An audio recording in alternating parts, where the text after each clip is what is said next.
You are marginally in front of this gentleman. Yes, I wanted to hear your comments about practices which, of course, we in America have been hearing about too, like the building of highways across sites which are to us sacred and at the very least you would say historical, like the Hill of Tara and the highway that's been, I'm not sure if it's been begun or if it's just proposed, that crosses over lands close to Stonehenge. This is really tough.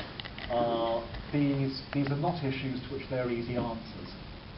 And my approach when engaged in cases of conscience is to be aware of how difficult the cases of conscience are, and then cursing myself right down the line and my ancestors for setting the example, having made a really difficult decision to support one side rather than the other, go into battle for it.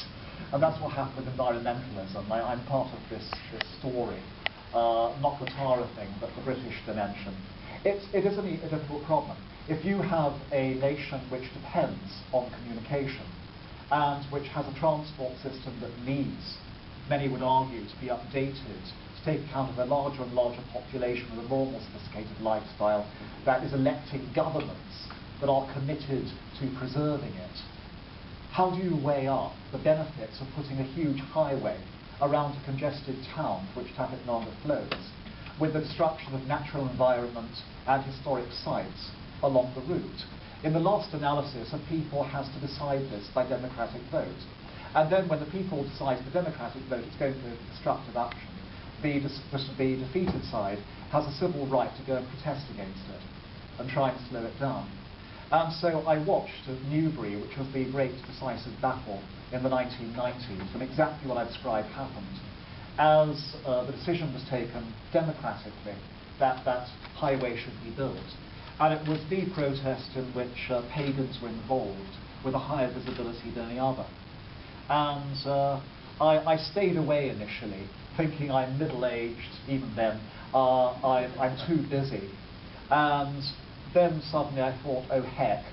And largely by accident, because I was invited to do it, I convened the first protest of archaeologists on one of these.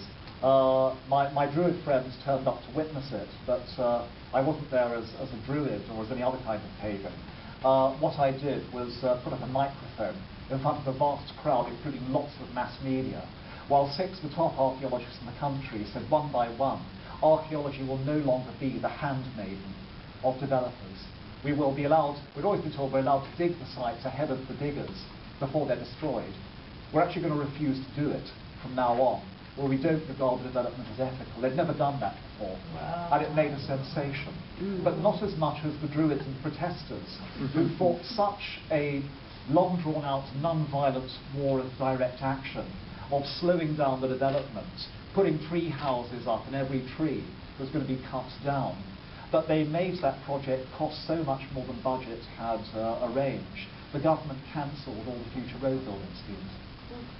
So, to me, that is one of the paradoxes of civilization. I'm a Democrat, I believe in majority rule, but I also believe in the right of minorities to protest in such a way as to make their voices heard. And posterity often awards justice to one side or the other, in retrospect, because this is how the right changes are made.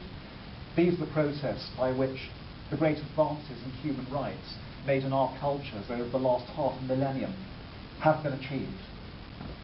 And so at the end of this, I feel there was the right solution in each way.